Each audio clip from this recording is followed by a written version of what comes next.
mansions of the Grand Blanc, where the mademoiselles had their own instruments because they could not use the ones the mulatta girls touched. I learned to clean the keys with lemon juice, but I could not make music because Madame Delphine forbade us to go near her clavichord. We didn't need it.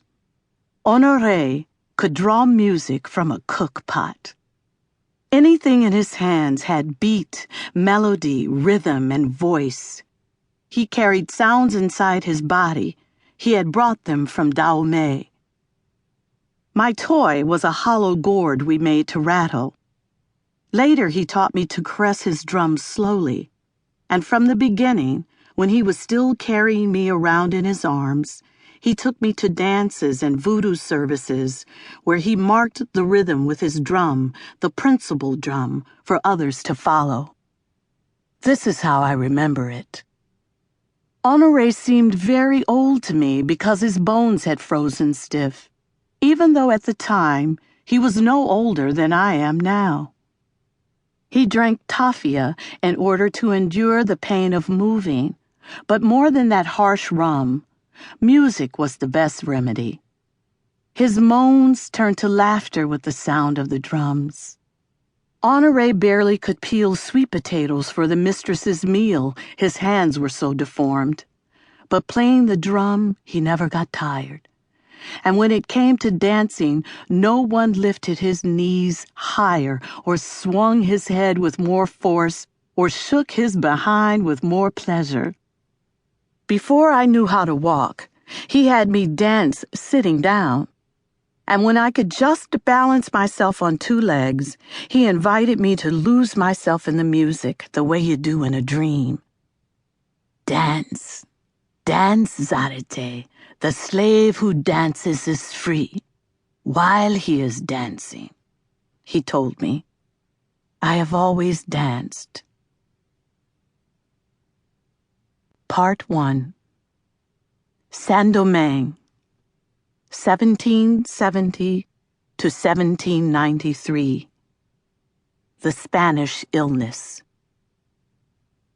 Toulouse-Valmorin arrived in Saint-Domingue in 1770, the same year the Dauphin of France married the Austrian Archduchess Marie Antoinette. Before traveling to the colony, when still he had no suspicion that his destiny was going to play a trick on him, or that he would end up in cane fields in the Antilles, he had been invited to Versailles to one of the parties in honor of the new Dauphine, a young blonde of 14 who yawned openly in the rigid protocol of the French court. All of that was in the past. Saint-Domingue was another world. The young Valmorin had a rather vague idea of the place, where his father struggled to earn a livelihood for his family with the ambition of converting it into a fortune. Valmorin had read somewhere that the original inhabitants of the island, the Arawaks, had called it Haiti before the conquistadors changed the name to La Española and killed off the natives. In fewer than 50 years, not a single Arawak remained, nor sign of them. They all perished as victims of slavery, European illnesses, and suicide. They were a red-skinned race, with thick black hair and inalterable dignity, so timid that a single Spaniard could conquer 10 of them with his bare hands. They lived in polygamous communities, cultivating the land with care in order not to exhaust it.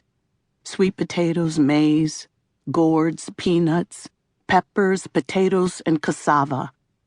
The earth, like the sky and water, had no owner until the foreigners, using the forced labor of the Arawaks, took control of it in order to cultivate never-before-seen plants. It was in that time that the custom of killing people with dogs was begun. When they had annihilated the indigenous peoples, the new masters imported slaves, blacks kidnapped in Africa, and whites from Europe, convicts, orphans, prostitutes, and rebels. At the end of the 1600s, Spain ceded to France the western part of the island, which they called Saint-Domingue.